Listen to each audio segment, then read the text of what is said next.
Thanks everybody for listening. This is our first out the gate of AZ Fire Guys podcast. We're super excited. We've been putting a lot of work into this. So my name is Zach Rentschler.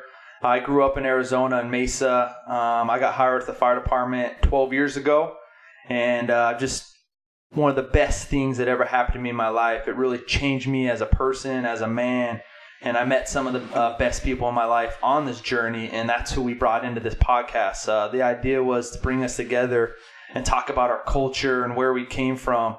And so I'm super excited about that. Growing up in Mesa, I had two older brothers, mom and dad, played sports. So I got a little bit of background of that brotherhood and that camaraderie that you love in the fire service. Manny Cordova, same thing. Actually, Zach and I went through our academy together. My journey to the fire service is a little different than most. I got into this a little later in life.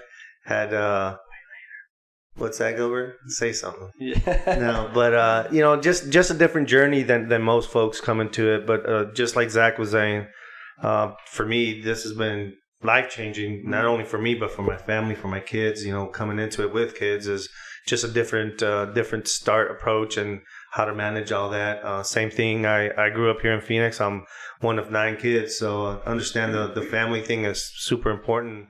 Hugo Bedoya. I grew up in Arizona too. I grew up in West Phoenix, and the youngest of 4. I got 3 older sisters, so I kind of grew up in a little bit different scenario. I grew up pretty spoiled, but it was always a big family atmosphere, and grew up with a single mom for most of my life, and learned a lot from that, especially being the only boy. So I think I got a lot of life experiences from that. And I got into this really young. I was 19 when I got hired and 20 in the academy. So a lot of the life lessons, especially not having my dad around, the lessons as a man and as a father, as a husband, I learned in the fire service as I was growing up, and kind of grew up in this with all you guys, and just really learned a lot, really formed me as a person.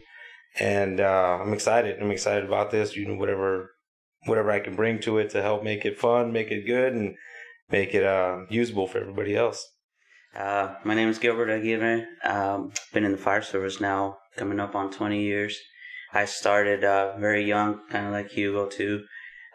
Grew up in Sierra Vista, Arizona, down close to the border. Spent a lot of time in Mexico with my family, and I lived in Mexico for a little while. The fire service has been great. It's been life-changing for me. For my family, I've been able to provide a good life for my wife and my boys. I love the aspect of family that we have here. I have 4 siblings. I'm in the middle. I got 2 older sisters, 2 younger brother and younger sister. And then here, my whole family here in the fire service. It's amazing. As we get into it, we'll talk about some of the experiences that we've had. But the people that I have here, my friends here, man, they've helped me through a lot of hard times in my life. So it's excited being here with you guys, sharing this moment and building on this. So I think it'd be good for us. You kind of see a common theme between all of us. We're so supportive of each other and respect each other on a whole nother level. Even growing up with 2 brothers, I've never met people closer to me than these guys. And you're going to meet Baca here in a second, and John Boyce. And it just keeps getting bigger and bigger. And I love that about us, man. We're so supportive. This is going to give us opportunity and a platform to show people, man, we're real. We're just like you guys out there that want to know about the fire service, the community, or other departments, and what makes it successful. But at the same time, our failures. Being vulnerable in the fire department really doesn't exist. We come from this old tradition where we have to be this certain way and a man and in charge and all these things, but that doesn't benefit nobody. We need to be the truth with good communication and hey man, I don't know this, or I feel this way, or is this right? And reaching out to each other and being able to have those conversations has really changed my life, because I always thought growing up with a dad who necessarily was his way of love was through sports and not saying I love you. And then I meet these guys, man, I hug them, I see them, I miss them when I'm not around them. And being able to talk about that with you is just going to be really big for me, because it's just how thankful I am to have your guys' presence, man. I'm sure you guys rap about that as well. Yeah, I think so too. I mean, and coming from a large family, used to having people around. But yeah, man, I think the genuineness, of all of our relationships is is key. I mean, there's not one individual, and even with the new guys coming on, man, they're in. Everybody's in it to win it for each other and support each other. And it's not, put one guy down to make myself better. It's completely the opposite. It's like, how can I make you succeed? How can I help you get to your potential? And I think, to me, that's what the brother, we talk about the brotherhood. Well, man, we're living it. And then I think other people and other organizations looking at Goodyear, we're going to edit that out, looking at our department, they can see that we have something unique, and they're trying to replicate it, and it's real, man. We're living it.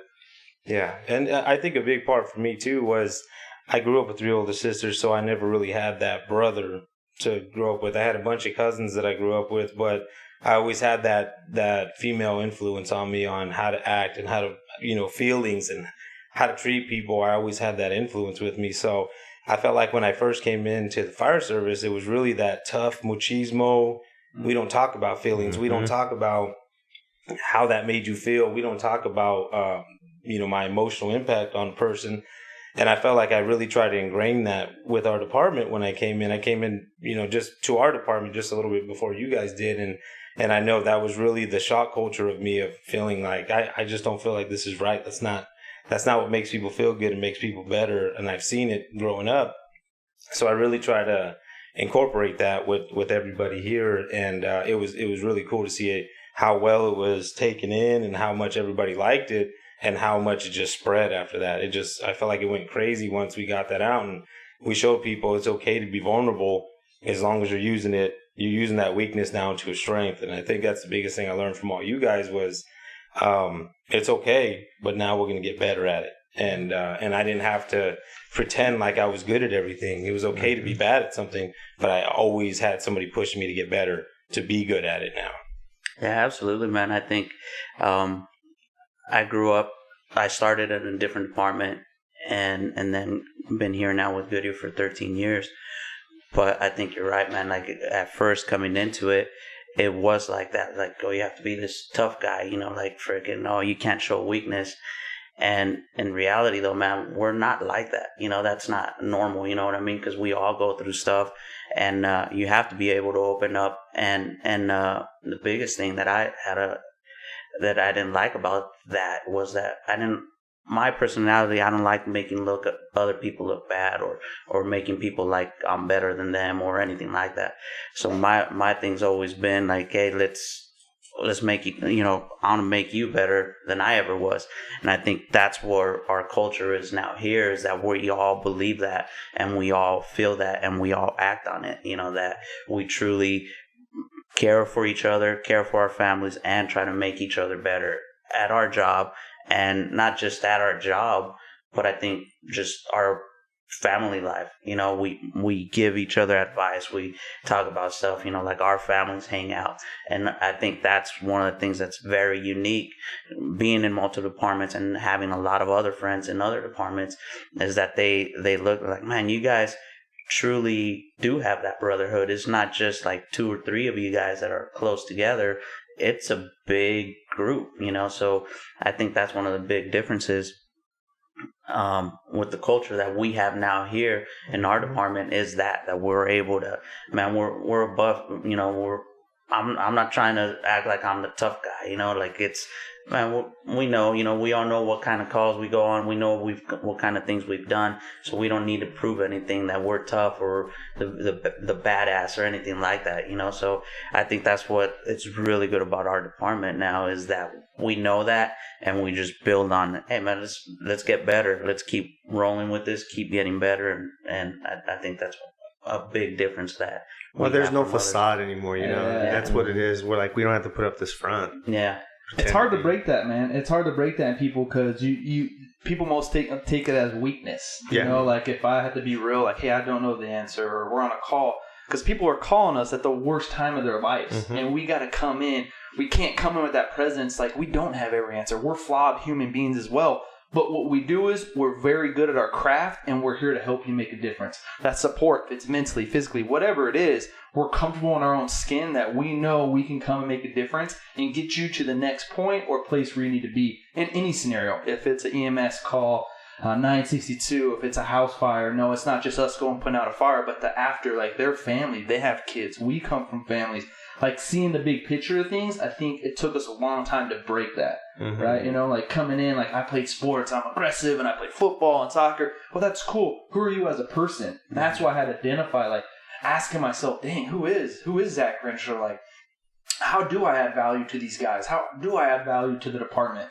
What really makes me heard, or what makes me feel confident? What makes me, how do I learn? I had to like really reassess who I was as a person, man, to fit in, to add value to the people I was around. Because that facade, my mask, I had a mask on the whole time. Like I need to be like this because I was in shape and I walked like this, and like none of it meant anything after, dude. Like 6 months into it, I started looking around like, well, that didn't work out for me. No, it is, man. And like you said, I think people call us for bad things. And I think the biggest thing that helps us is because we care so much about each other, and we care so much about everything that we do. We care so much about our job. It makes us work harder to be good at it. So I think the advantage that we have of caring so much is that we care enough to not be bad at it.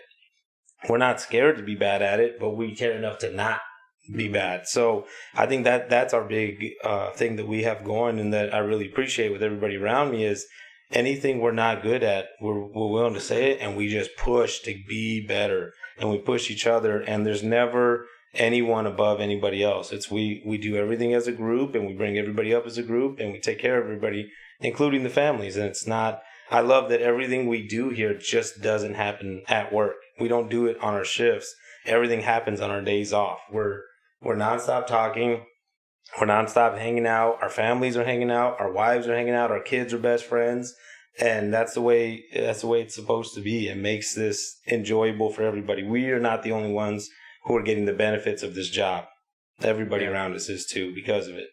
You know, it sounds corny, but my philosophy with everything we do here is simple, man.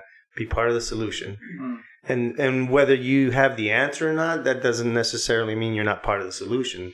By simply just showing up and telling somebody, hey man, sorry for your loss, that's part of the solution. You don't have to be this perfect, paramedic or perfect EMT that has every skill set that they need. Sometimes you don't. And then I think for me, the transition from going to EMT to paramedic, that was probably the biggest thing, is like, you know what, I can give this little piece right here, and that's part of the solution, and let's help them out. But yeah, man, I agree with you. It's just being vulnerable and admitting I don't have all the answers, and taking that facade off. Hey man, I don't know. It's okay to say I don't know. Well, especially I think as a captain, I think the idea of being a captain is that you have to have all the answers, and you have to know everything. And I feel like sometimes we get locked into that. If I don't have the answers, they're not going to think I'm good at my job. Yeah, if I'm not leading this training, then well, do you really know what you're doing? Yeah. Okay. And one big thing I've seen with us is we use each other's strengths. We're not all good at everything. Some of us are good at teaching it. Some of us are good at showing it. Some of us are good at the emotional motivation. We draw that from each other, and we use everybody's strength. And I think that's huge for us that we do that. And that I appreciate all the time is nobody at any point feels like they're not important because of their rank or their seniority or their time on. Everybody has that say-so, and everybody has that same ability to motivate the group and take care of everybody. So I think that's a big one, especially for us as supervisors, is we feel like we're in this realm of you can't show anything bad or else nobody will think you're a good captain. Yeah, it's okay to not know something, but use somebody else to be able to bring out the strengths of your crew around you to get that from them.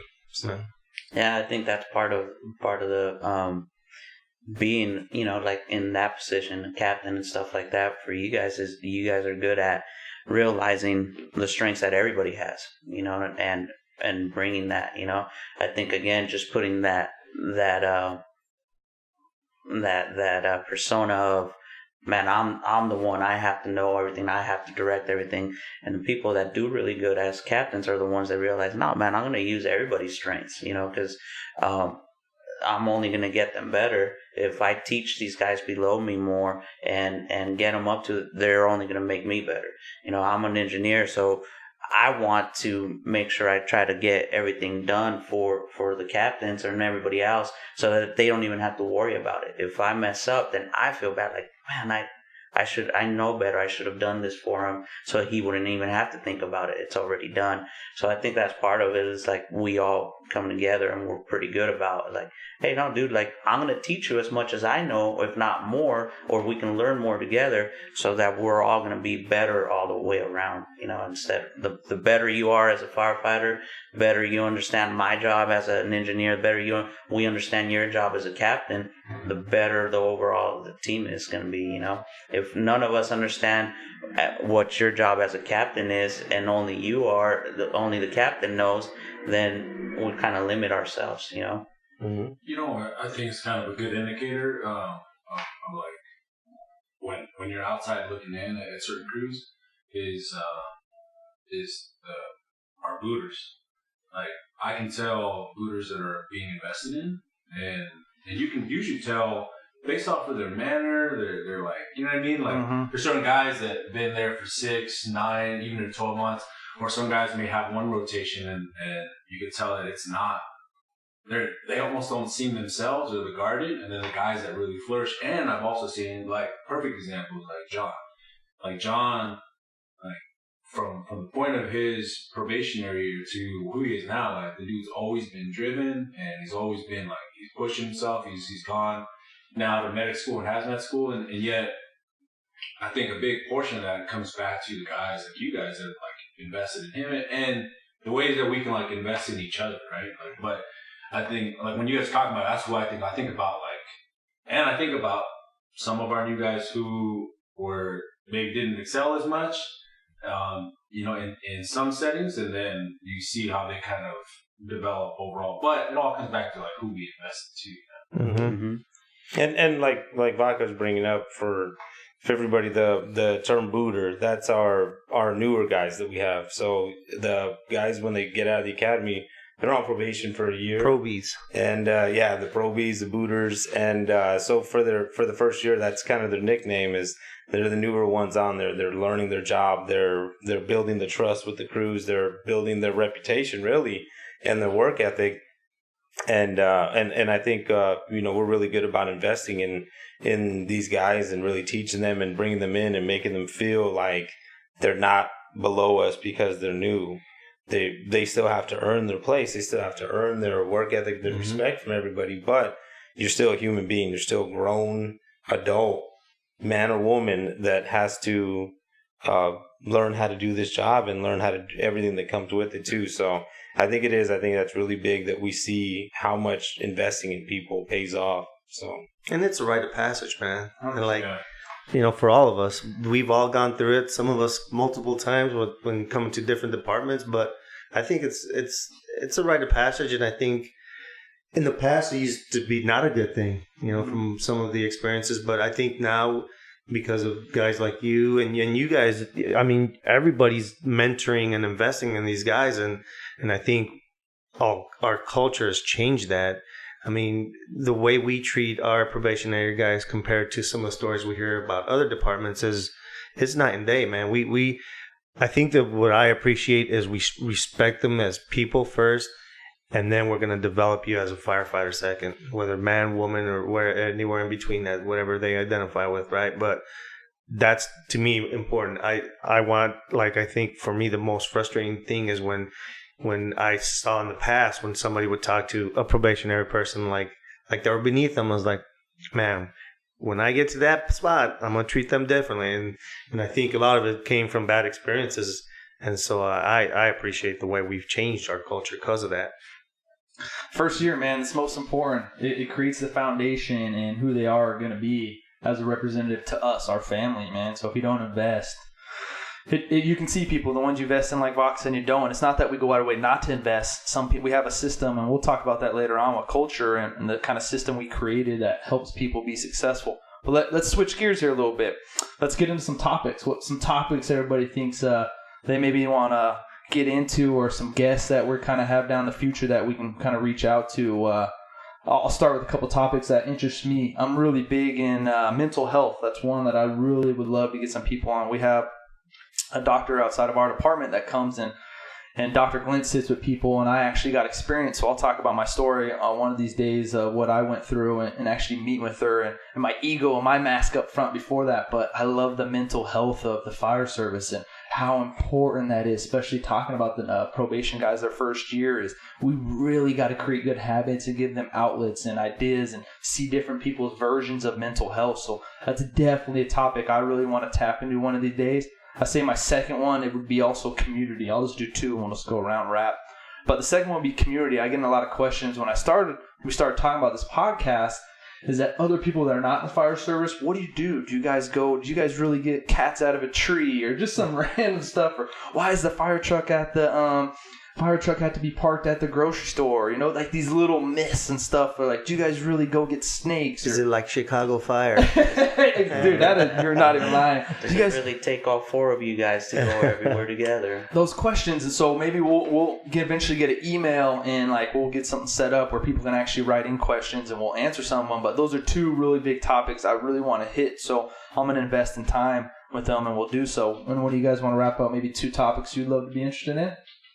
Yeah, so I think two of the things that I really like to talk about is a lot of leadership stuff, just different ideas and different techniques for leadership, and at all levels. From I felt like I've always, because of kind of my life experiences, wanted to step into that leadership role and step up, and I feel like at any level you can do that, and I jumped into that from my academy to my probation year to moving up in the ranks.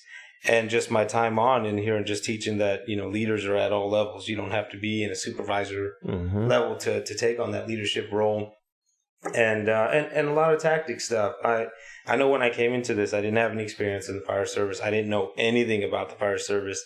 I barely knew how to get to the city I was testing to and what the process was about. And when I came in, you know, I started learning a lot of the things that I'm just always kind of FOMO. I always want to learn whatever he's doing and why is he doing that and what's he doing over there. And I started noticing that it's a lot of information and it's really easy to lose. So I took a lot of the things that we do, like paramedicine and tactics, and I started to simplify it. And what I found was simplifying it made it easy for everybody to learn and remember. And it just started building a system with that. So those are some of the things I'll go over and talk about a little bit. Massive teacher, those two, man. We're going to get a little gem there. Yeah, that's his gift. So for me, the two areas that I kind of, that are, you know, near and dear are diversity in our career paths. So, you know, most of you guys know that I do wildland, and I'm part of a national incident management team. And there's more opportunities for us in the fire service than just being a backseat firefighter for the next 20 plus years, which there's nothing wrong with that. But one of the things I like to try and impart on the new guys is, hey man, there's opportunities here. Use the skills you've been blessed with to develop where you can go with this career. So that's one. And honestly, for me, in just recent years, has been financial, like that financial stability that this career offers us. How many people talk to us about being financially responsible with our money? Not many, man. You know, you see guys driving these $40,000-$50,000 trucks on a $40,000-$50,000 income. Is like, hey man, how can you afford that? So it's just like, that's one of the pieces of the puzzle that we all care about and we all want for our families, that financial freedom. But like, who really sat down and talked to us is like, hey man, what are you doing with your money? Are you investing? And I think stumbling through it together, we've kind of figured out, oh, hey man, you can do this and you can do this. And just because for me, just where I am age in life and kids getting older, is like, hey man, I got to figure out how I'm going to make this work someday when I'm not on this job anymore. So, and a lot of it I've discovered is some by pure luck decisions, financial decisions I made earlier on in life has really played out. It's like, hey man, why aren't we teaching these new guys, hey man, if you start investing now, 25, 30 years down the road, you're going to be all right. You're going to make things happen. So just kind of those couple of those topics. Dude, those are heavy hitters, man. I love it because those are things that need to be talked about, and something I didn't know when I came in. Yeah. So hands down, financially, I was like, I make this much. Yeah, like I got this nice whip, y'all. Look at this whip. So, and that's good, man. And we can get some subject matter experts in Yeah. those and bring some people in to talk about finances. So I love it, man. What's up, Gilberto? What about you, dude? I have a couple topics that I like to talk about, I guess. Wanting to or not, I kind of became a subject matter expert on cancer in the fire service. I was diagnosed a few years ago with it, and just that has taken me down a path, and I've learned a lot from it. I've been heavily involved with cancer prevention in the fire service. I think our department has gone above and beyond all the things that we're doing. But I think it starts from the bottom. It starts with all of us here, and then getting the overall department and everybody else to be on board with it. Cancer in the fire service is something that I hold really close to it. That, and then just I love the family aspect of the fire department and what it means. I have 3 boys, and I got hired really young, so all my boys have been in the fire service their whole lives. So understanding that part of it, like what they're about, what they think, what they see in the fire service, I think those are some of the subjects I'd like to talk about and bring that out, because we always talk about like us here, this is what we do on the job, this is whatever, but our families go through a lot. They suffer, well, not suffer, but there's a cost. There's something that they have to give up to, so I like that. I always like to talk to my kids, my wife, about like some of the things that they go through and experience. So I think that'd be good subjects to get in. Man, you've done a lot too for that cancer stuff, dude. It is hats off to you, man. I can't wait to hear your story and the value you brought and the drive you have, man. You're like a big teddy bear, one of the nicest guys I've ever met in my life, and one of the most role models for kids and family, dude. You're a beautiful person, man, and I can't wait to hear that story, dude, because you really do add so much value in what you've done for Arizona and different departments, man. It's a blessing, dude. We got a little gym here too, man. We got a good group. I'm excited, man. And just a little background too with everything is, along with Gilbert being one of the nicest guys you've ever met, and Gilbert's one of the toughest motherfuckers you'll ever meet too. and I think that's one of the biggest things that really brings us out is we have that from everybody. I learned a lot about mental strength from Gilbert, from Zach. I learned a lot about growing up, and Manny was a booter on my truck and was 13 years older than me, and I was his engineer. And Manny took me as I'm helping him through his booter year. He's mentoring me on what it's like to be a father. We got pregnant while he was with us, and we got not him and I pregnant. Yeah. Y'all got kids. Yeah, and he taught me a lot, and we've all experienced it on. I think that's the thing that we'll get real talk along with Gilbert's subject is we've all had family problems. We've all had kid problems. We've all had marriage problems, money problems, everything. It's all come around. So we're comfortable enough sharing that and talking so people know that it's not just you. And the families will know too. I think the biggest thing that we have is my wife. I always say that we feel normal because we come to the station and I can tell you that my kid did this in school and everybody has a story about their kid doing it. And my wife's mad at me about this and everybody has a story about that too. So when we come in, we can feel like, oh, you know what? All right, man, it's not just me. My life's not that hard. Everybody deals with it. Let's work through it and let's fix it. Where I don't think our families get that a lot. I don't think our wives always get that.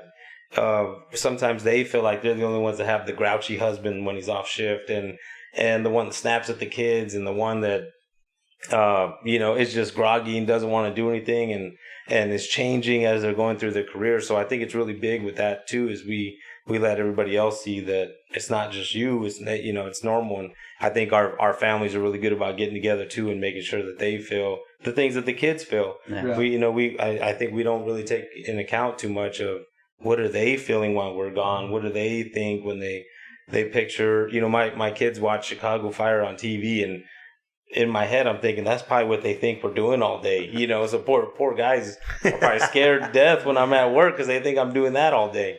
So I think that part's gonna be really big for us, man, and really bring us in and really bring in everybody that's watching.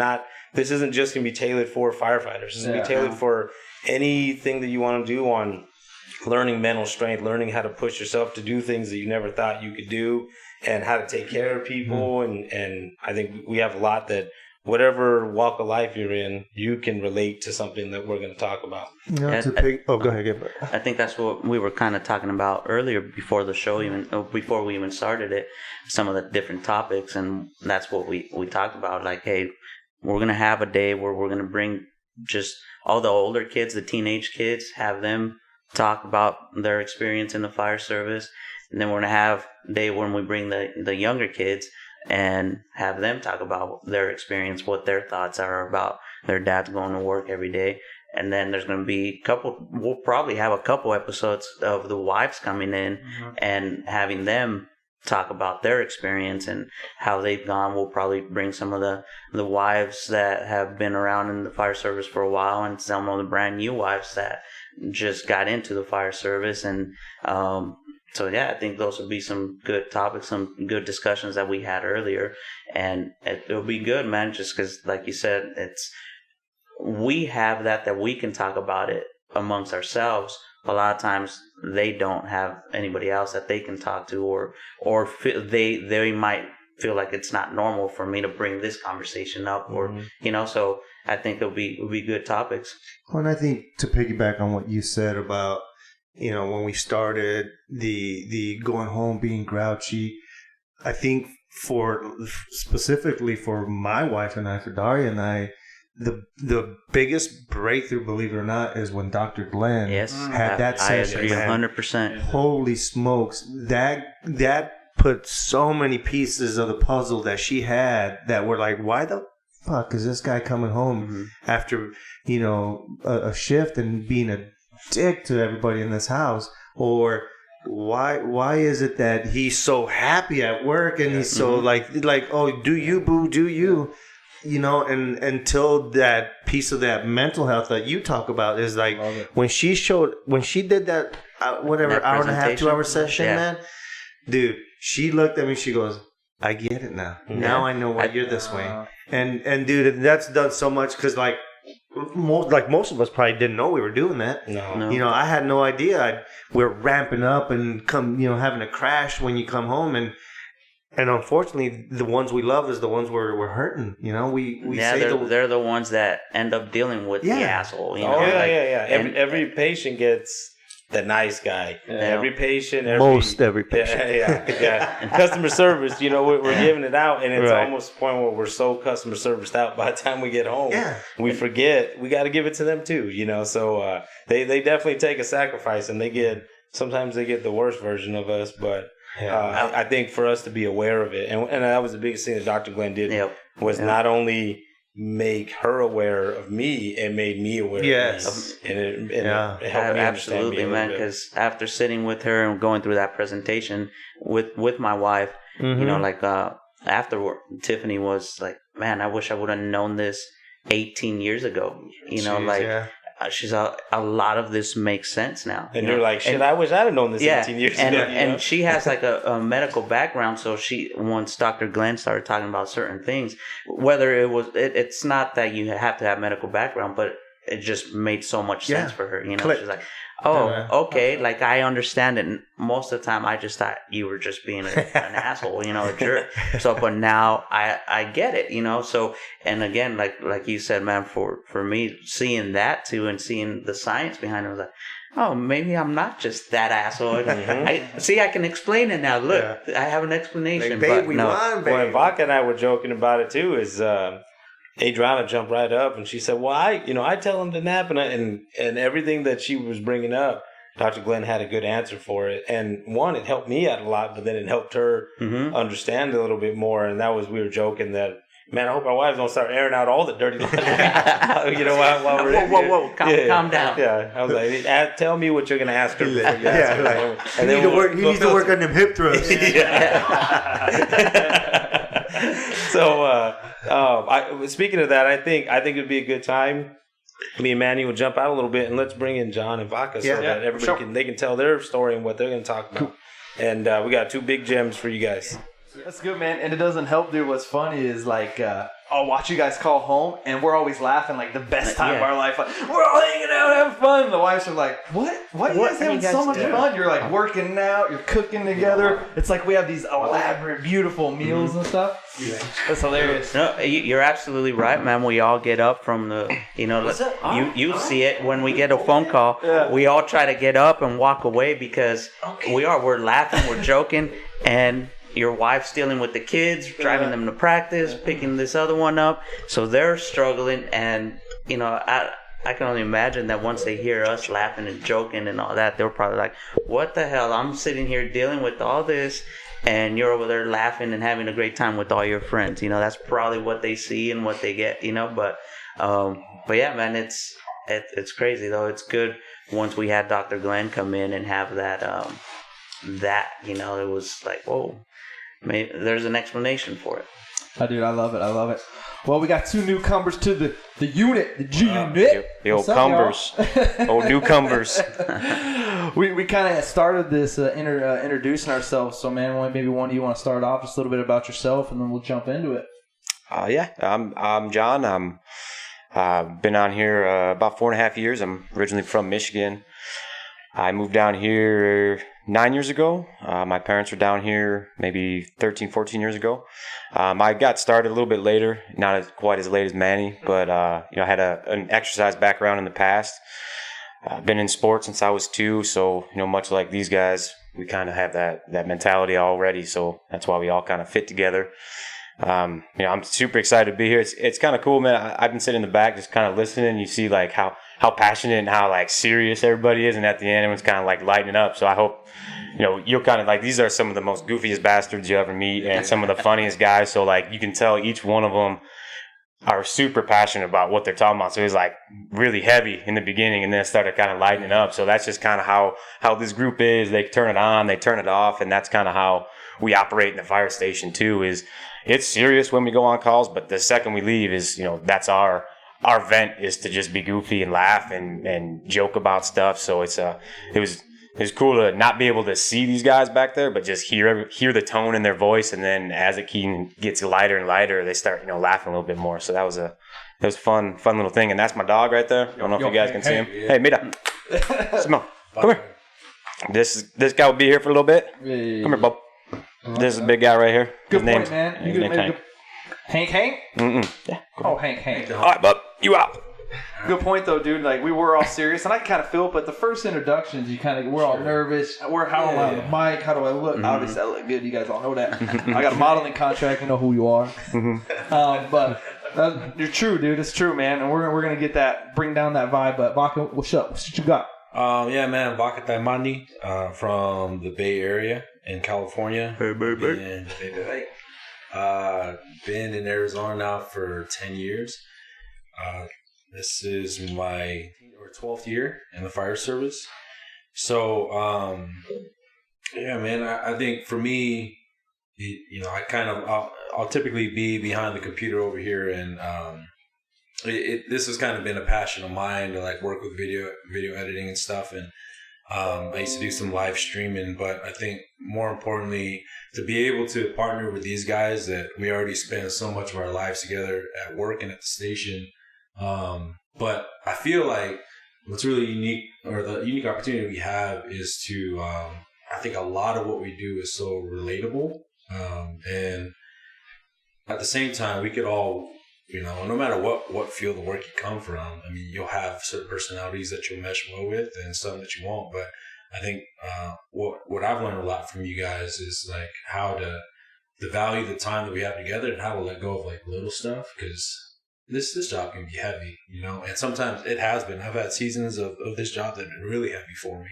And, harp back into Dr. Glenn, she got me out of a pretty dark season in my life and in this career. And so, and I didn't even know that that's what I needed. Like, it just happened at the right time, And so, I got a lot of respect for her and what she does and what she's done in her. I mean, I remember, like a lot of her big milestones were like my upbringing. Like she went back to, being at ground zero of 9/11. I remember as a kid with, was the Oklahoma City bombing. When she was talking about that, like it made me flash back to a kid watching that on the news. And she's been, aiding people and helping people like grow from PTSD from like throughout. So I feel like when she came in, I was like, man, she's got credibility because she's basically she's been through so much, but she's so approachable, right? So I'm excited when she gets to come here, and I hope you do. I'm sure she's always down to Dr. Glenn? the stuff that we talk about. But, see. But I think for me, kind of the like.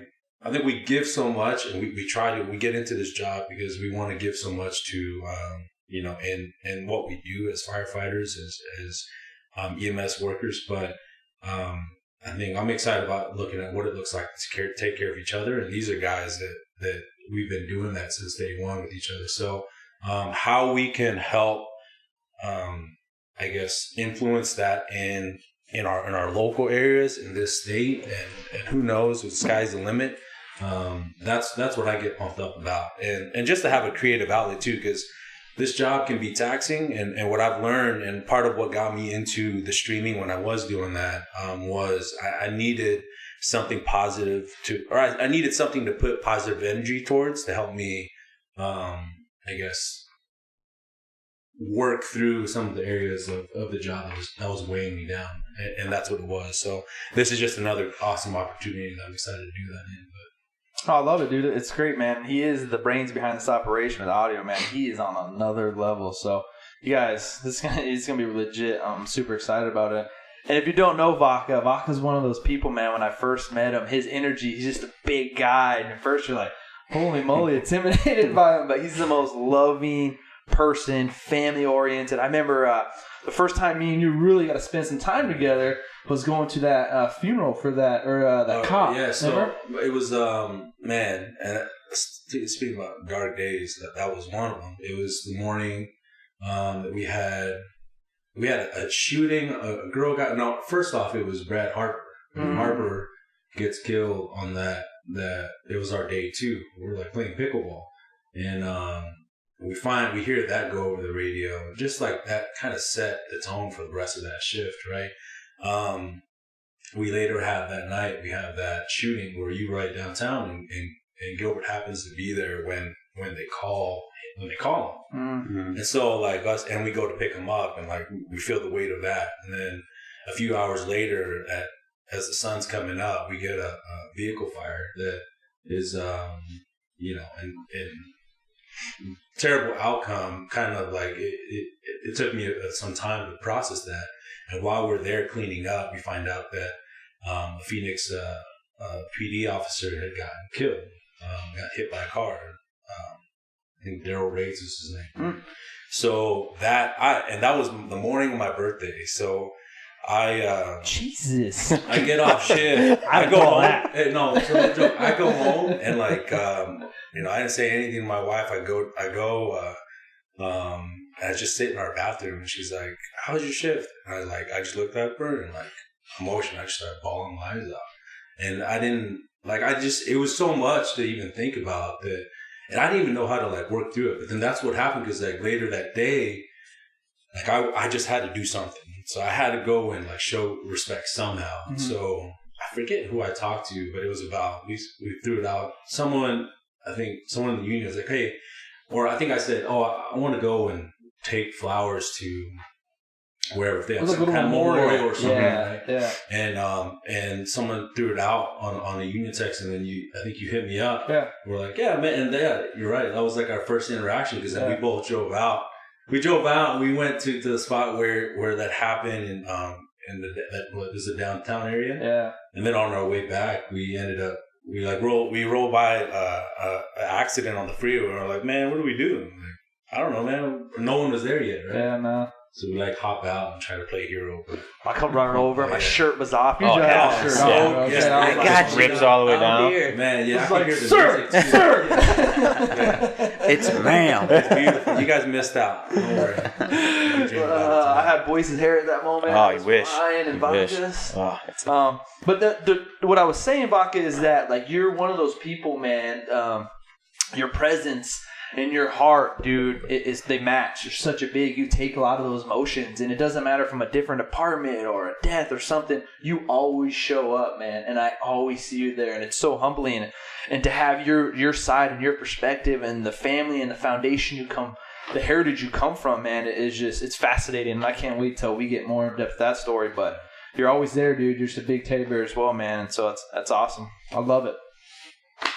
What else, Gilberto? We got little Boyce too, man. Boyce is a silent assassin. I think it'd be really good too, man, to talk about John. I think John's going to really bring a lot of input when it comes to reading people. I think John's a master at reading people and their mannerisms and their tendencies that they have, and I think he's really good at that. That he can really dissect a lot of that. And then the two things kind of... Yeah, let's get into it, John. What's 2 topics, man, that you would love besides playing hockey? I just went back to Detroit with John. Detroit! You guys all know you're out there. I met his people, man. They are a wild bunch. Let's just say I lost half my soul back in Detroit. You're wild. But what's 2 topics, man, you want to tap into, dude? Man, my, with my exercise background and, I've been learning from Zach, the Zen master, with the mentality, man, is this the process of getting hired, like what you have to do and how much work you have to come into and like the fitness aspect. It's not all, arm day and chest day, just the kind of different dynamics things that like we all do, whether it's, yoga or, just things that get you right, get you prepared to start. And then, like I learned from all these guys, they've all had a hand in my career. My personality now is just helping out the new generation and kind of things to like what to expect your first year, because there's like weird things that we don't even think about that you just forgot. You're like, man, like, cause this career is murder on your body, man. And you just don't understand what you're feeling like your first year or your first couple of years of, and now, we're all used to it. You make a banger and you're like, all right, cool, man, I didn't sleep all day. I'll go home and do whatever. But when you're not used to that, just those different emotions that you're feeling and the anxiety and the stress and all that. So kind of maybe walking people down there and just, exercise stuff is always kind of my jam, like most of you guys' jam. So we kind of get into that stuff.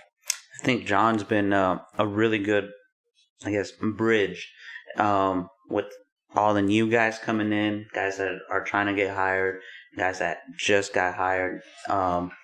He's really good at reading them, and because he's got 5 years on now, right? Mm-hmm. Coming up, and he understands it like really good what he went through. He's a really good bridge between all of us. I think he communicates like, hey man, with some of us that have been around a little bit, he's able to bring it all together as far as letting the newer guys hey, this is what you need to make you successful, and then and then also like having them feel comfortable with approaching some of the older guys, that have been around and stuff like that.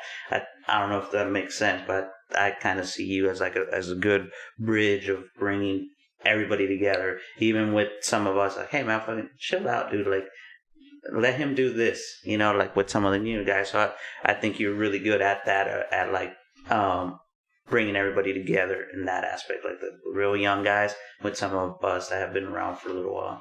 Yeah, I think it's worth saying too that I know we've talked about culture and kind of the shift that we're seeing, and we're trying to help be a part of some of that positive change. I think about when I first came on, the cadet program was going, right? And so we've seen, and it would be great to be able to speak on that at some point about just the way that cadet program is really, I'm sure a lot of the random of you that have been hired on, which is a big list as a result of that cadet program and the investment of our mentors. I think that was one of the coolest things when we started talking about this was the perspective that we had for John. Because you're our first cadet that was hired that we hired from that, right? Mm-hmm. So I think there might be a lot of viewers out there and for any of you out there that you've somehow found us and you might be like pursuing this job or I think there's so much value that me speaking about these guys and what they've poured in, because I wish that I had a program like that when I came up, but I feel like that from every aspect of that, man. There's so much perspective that you can give, I think would be really rich. Yeah, my like big pet peeve is when people are like, man, I don't know anybody in the fire service, so I can't get hired. And that's, you know, a great thing with our cadet program is I showed up to my 1 and 2 with a full beard. So I had no idea anything about the fire service, and oh, dude, I rode my motorcycle. I was just a man's man, dude. I was like, this is what we do now. We grow beards, we drive hogs, we do cool shit. And then like day one, they're like, hey, you got to shave that, player. And I was like, oh shit, all right, I didn't know. So like, I literally never stepped foot in a fire station until my 1 and 2. So that knowing people is just, you know, not a thing. It's a myth. Mm-hmm. Yeah, some of those myths, man. I can't wait till we tap into some of them, man. Just the hiring process. Good point. Talking to people out there, Hugo. John's been a big influence on other cadets and leading from the back seat, man. We talked about a little bit of leadership in the front seat, but it's so important to have that presence of a good senior fireman. We have Vaca here. Gilbert's an engineer, but he was a great senior fireman as well, and myself and Boyce in the back seat. How much influence you have on new people and leading the truck from the back and taking pride in that, knowing that your captain doesn't have to have some of those conversations. And when people come in, getting them straight, those unwritten rules that you don't know you're breaking. It's like you can't sit in the recliner, you can't do this, make sure you're cleaning. Yeah, those are all good, and we want to discuss them. But the things that we also need to do, if we're going to have those expectations for you, what's the other expectations? We want to teach you how to come in with your mannerisms, how to do little things, station etiquette. There's so much involved in that cadet program that you don't see. I think, real quick, I think a common misconception is that people think, I think about at times when that was taught to me, like when I was new at 3 different departments. Usually it's do this because this is what you're supposed to do. There was never really like what the takeaway for me now, and I hope that when we have like young guys that come through, it's like, hey, this is what makes you a better human being in society. These things are going to teach you to be a disciplined and you care for your art, for this art that is your career as a firefighter. And if we don't have conversations like this, a lot of people, and you know, honestly, like you get treated like that and you end up like, that's always been my thing. It's like, man, how can you treat, like, for someone that's been on the job and you treat a new person like that, like, how can you ever expect to have a friendship with them when they're done with this probationary year? Like, that's a waste of time. But I think that sometimes, like, it's worth saying that I still think it's important for a new probationary firefighter to do certain things that we all have to do. But we're not saying it like you got to do it because we all had to do it. It's, hey, if you can't learn to have good time management, how to be a person of cleanliness, and like, how can you be a part of any family? And ultimately, we're trying to help you learn how to integrate into this family and be a contributor and just be like, you know, for us all to be on the same page, right? Yeah. Mm-hmm. And I think like, man, you just the way you stated it, like, I think it's good. Like, with kids, we don't tell them, you have to do this just because I said so. You know, I mean, like, we could do that and tell them, but they're still going to be like, well, why am I doing this? It's the same thing, like, as we get new people and stuff, like, we can't, hey, do this because I said so. You know, it's like, hey, this is why, the reason is why we do it. Hey, you got to go through it, and this is why you do it. It's going to make you better in the long run, but this is why you do it. You know, I think, like, you hit it on the head right there with just being able to explain it, or because we're making you better, you know, we're making you a better person and stuff like that. And I think the respect goes a long ways. Now, when you have somebody new that, like, oh, okay, cool, man, well, thanks for at least explaining. You're not just telling me, well, because I said so, you know? I don't know if I think that's... Oh, makes sense, man. And I think, Boyce, you can also add value to, he's really involved in our union. I think that's a big piece, man, of the fire service. We can't let that one out and bringing those people on and the influence our locals had through the valley and probably nationwide, to be honest with you. You kind of have a seat in the union right now, man. What you do with our union right now? I'm a trustee of working conditions, and right now we're just starting off our MOU negotiations, and it's interesting. It's a good time. You know, you get those phone calls from want some weird shit. So, but I think, you know, with Zach and I are the only two that aren't married without kids, so we're the last two Thundercats left. All right.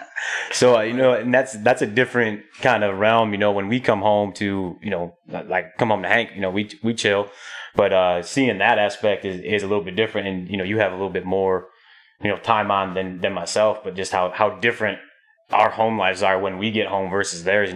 They've got making kids lunches and doing all this crazy shit. We just come home and like maybe get a workout, maybe a nap, so it's a little different from, but then we also lose out on that support when you have a tough call and stuff, and like, oh shit, dude, I want to get this out. And that's why I think a lot of reasons why you're doing this and putting this together is this is, our venting process, because we do it every day. But when you don't have that, I know you're close with your mom, I'm close with my parents and family and stuff, but this is, a different beast. You don't want to bring that stuff home. So it'd be interesting to hear what you do when you get home. I know you sleep till about 2, but I meditate. Yeah. No, but you're right. That's a good point, man. My brother used to say for the longest time that I have PTSD because I come home and he'd have to give me 10 minutes by myself because it was just draining by the time I get home. But yeah, dude, I'd love to tap into that piece because it is a different view. And I see these guys with their families and what I do. And sometimes, man, I get in there at the shadow box a little bit, dude. If I had a cat, I think about beating it, but I don't beat animals. But, sometimes you got to have an outlet. And these guys are good at calling me and saying, hey, man, you good? Because sometimes what I do is I shelter myself away from everybody. And Hugo will be one of those people like, hey, man, I haven't seen you for a while. What's up? And that's like his trigger, my trigger to be like, oh, dang, maybe I haven't been hanging out with these guys or I haven't talked. We talk usually on a daily basis, all of us. Some kind of text, right? Because I don't answer the phone. You guys will find that out later in life. It's horrible about it. But like they kind of check me, like, "Hey, man, no, this is not just you by yourself or you going doing these things." So that's a good point, boys. I didn't even think about that, man. That would have some value, dude. Yeah, because that's definitely different perspective, man. Like for what it's like for guys that are single and starting out, not married and stuff like that. When I started fire service, I was pretty much married already, so like it's always been that for me. So I've never, it would be good because it's true, man. I've never dealt with what you guys deal with, I've always had that. And so, it'd be interesting to hear you guys talk about that. Hey, cause it's fun on the other side. Cause like, we ain't there yet with the marriage thing, but like, when that does happen, we're like, shit, man, we're pretty set up because everyone's here married, man, and they like, you guys always walk me through of the fights that you guys have had because of this job and all like the weird stuff. So I feel like, we're on a different level once that does happen. We're already at your guys' level because we've heard all the stories and how to combat it and how to just make that relationship work because it sounds like it's kind of a pain in the ass, but that's none of my business. That's so true though. That's good, man. I love that piece of it too. This is all a bunch of good topics, man. And I don't want to forget too. We also have Oscar Navarro as well. He'll be jumping on this with us. He couldn't make it today because of his kids. So don't have kids, don't get married. We're ready to find this out real quick. Your voice and I got in front of like I can do this tomorrow too. Like I'm okay. We got all day. I took 2 naps today. I got a workout in. No, but Oscar has a lot of value too. I currently work with him on the truck right now, and some things he wants to, some topics I know. He's really involved with hazmat right now and bomberos. I think that's a big piece, not just in the valley, but nationwide. I travel quite a bit, and I get to go to other countries, and I always try to stop by a fire station. And it's really interesting the love and passion they have. It's like, we're all just in different places, but like they want to show me their truck, take pictures. I just was in Chile. He gave me a badge. I got a collared shirt, and I'm going to give Oscar because I know he loves that. And then we go down to Rocky Point once a year to go build homes, and we always bring some kind of gear or something for him, and I know he's so passionate about that. And him coming from Mexico as well, he wants to get back to the Latino place, the Latino people, and they're bomberos, so I know that's really heavy on his heart. So we got Manny, Gilbert, that are bilingual, that can talk Spanish. So I think that would add value to this podcast too, is getting a couple of those on the air and how to reach out to that community and get their questions and concerns and training. And maybe we can raise some money for them because they're not as fortunate. I went and saw their trucks and gear, and it's sad, man. They're trying to do whatever, working with what they have, but every time I go into a station, the smile and the welcoming and love, it's crazy. Awesome. Even there's a language barrier, man. It's just I'm like this, you know. They're showing me their truck, and I was down in Chile with this girl named Iskra, and she was translating, and it's like we were best friends, utilizing her to translate for us. You know, like here's the truck, here's my gear, this is this, and I'm like a little kid, and he's showing me, and she's looking at us like, what is going on? Are you guys okay? Do you guys need time together? That's cool, man. I know Oscar and I know Gilbert and Hugo having a piece of that, and Manny maybe add some value to Bombero. So Oscar, he couldn't make it today, but he'll definitely add value to this podcast, and I'm excited about getting him on here and rapping too. Any other topics you guys think just off the thing? I gotta share a story. Oh, let's go. Hang on. Let me get comfortable for this. So this is about just thinking about us. It made me think what we were talking about, like the fire service all over the world, right? So in 2016, my wife and I go on this cruise, and we go to the Eastern Caribbean. So one of our stops is I think it was Saint Martin was the. He's either St. Martin or St. Thomas, but I think it was St. Martin. And St. Martin, we did the zip lining. It was us and another one of my buddies who's a firefighter. Surprise! So it was him and his wife and me and my wife Shannon. So we go zip lining, and while we're getting suited up, or they're fitting us the harness. We meet a few of the guys that work there on their days off. They go work as guides on this zip line. So we hit it off, and we're laughing and joking about the fire service and whatnot. And we go, and every time you would go from platform to platform, usually like the last person going would zip across, and then one of the workers would come with you. So on like the third or fourth platform, I have a backpack and I have this little Bose speaker. And, hey, hit us up with sponsorship. Awesome. True that. So I have this Bose speaker and I'm bumping some like Lucky Dube reggae, right? And so I'm playing that, and the guide who is on this platform, and every time you would go to the next platform, there's a new guide there, and he's kind of managing that one. So I'm playing the reggae with this guy, and basically we make this connection, right? And we're just talking, whatever. And I'm the last guy to zip across, so I zip and I land on that platform. And as I'm unhooking, the worker on that platform, he's like, as I'm unhooking, the next guy zips across, and right as he lands, the guy that was working that current platform says, "Hey, who played the drums?" And then the firefighter that zipped across, he's like, "Hey, DK." He said, "Who?"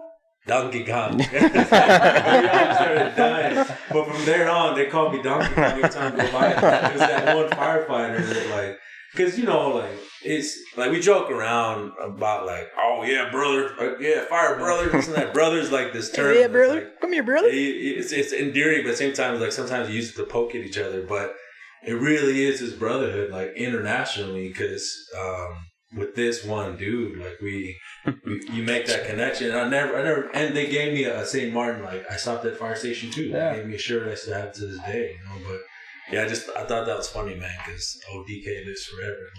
Dude, I'd like to learn a little bit about how they got that harness on your ass. Yeah. They have to duct tape two together. The platform, God dang. Yeah, they had a stand. The rope. Yeah, they had a tight. He was just walking on the ground. Hey, let's switch out. You go, Manny. We'll let you guys jump in with these two. Talking about Dr. Glenn, that we can make, and I can't wait for her to start. Yeah, that'd be cool. When we because just when Gilbert's talking or you guys are talking, oh man, I think that she'll already be ready to go when I hope she does, man. Sees the impacts, because remember, I think that's one. What keeps her in this thing was seeing how when she gets a win, I think it's how she wears something when she sees that man, it's working for people. People are healing.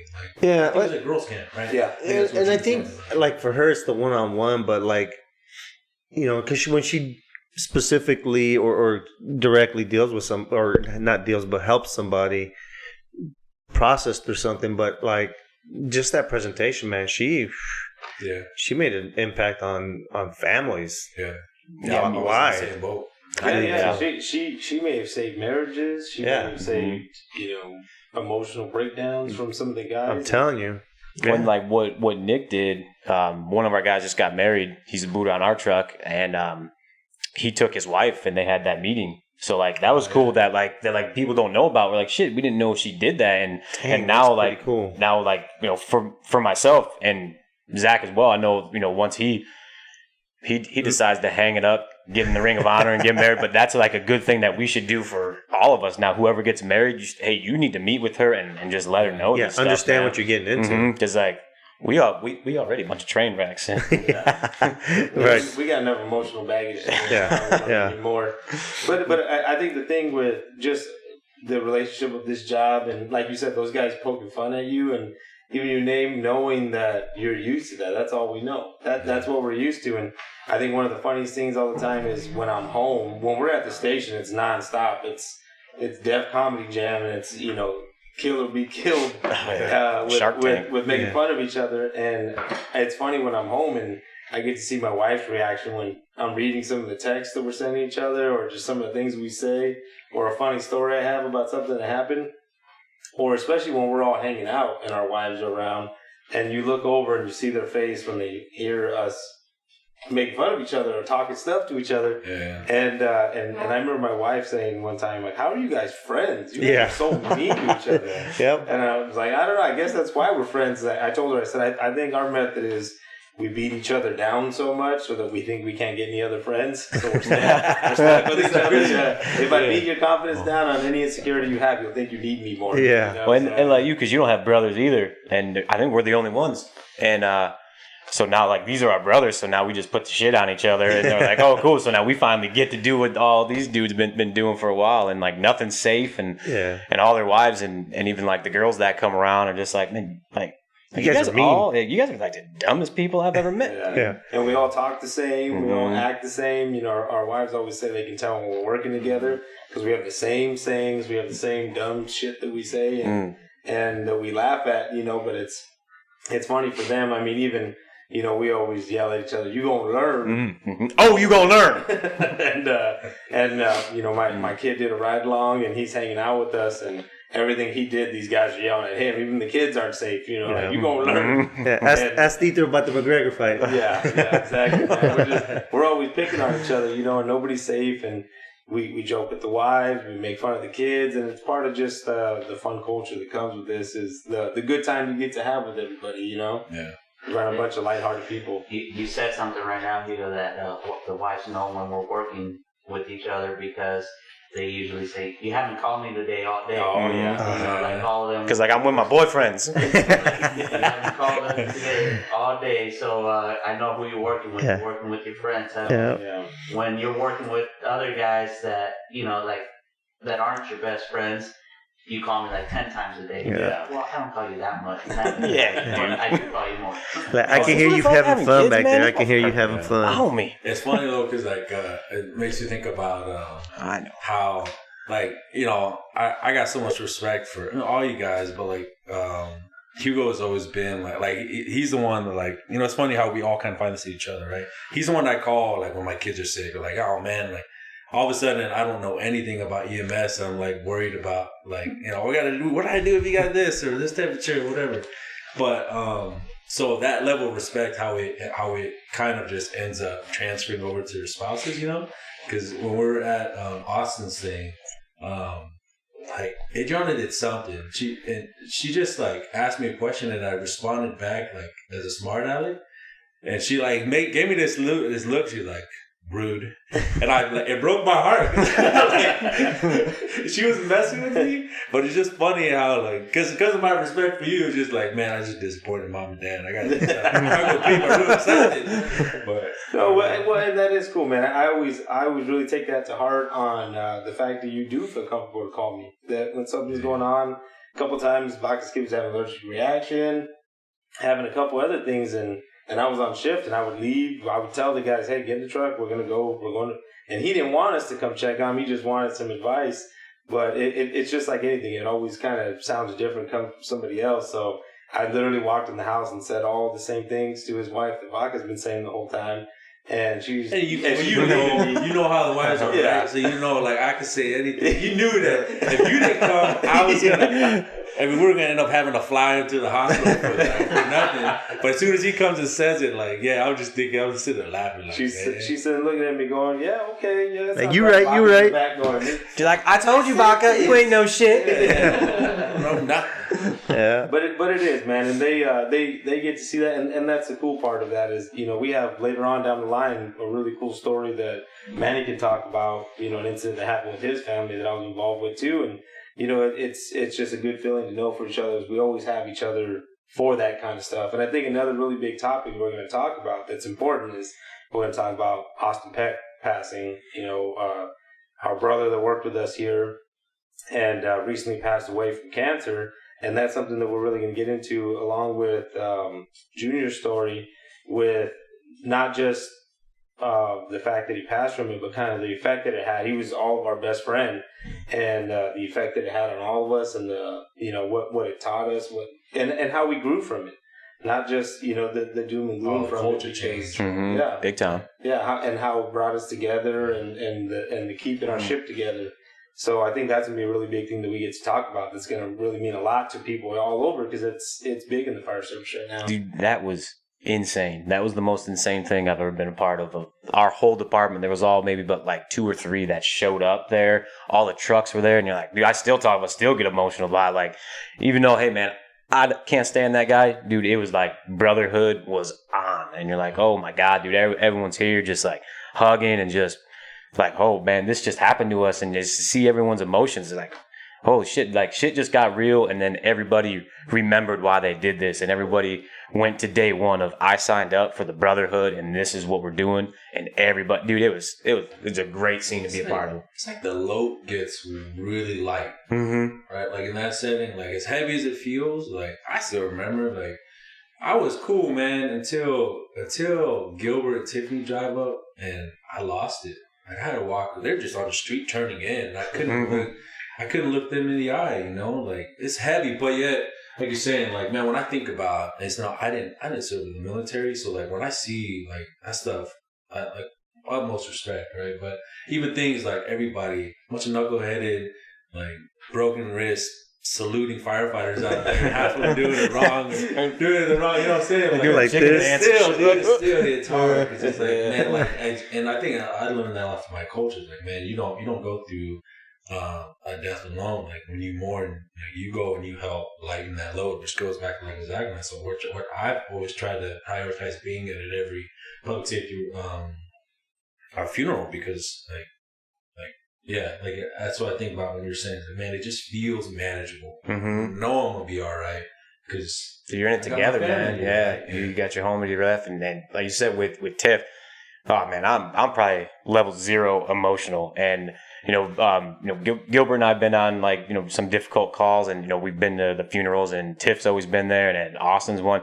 Every time, I don't know what she does like with her aura, but as soon as she hugs me, I'm as close to crying without crying every time. And I can't tell you last time I cried, but Tiff takes me to this emotional place and just gives like these hugs, this embraces. She's like, it's okay, baby, it's okay. And I'm like, oh, it's okay. Oh, just start whimpering and shit. Yeah, thanks, man. Thanks. Like it's just adrenaline. Yeah. And I was like, I ain't crying. Fuck Gilbert.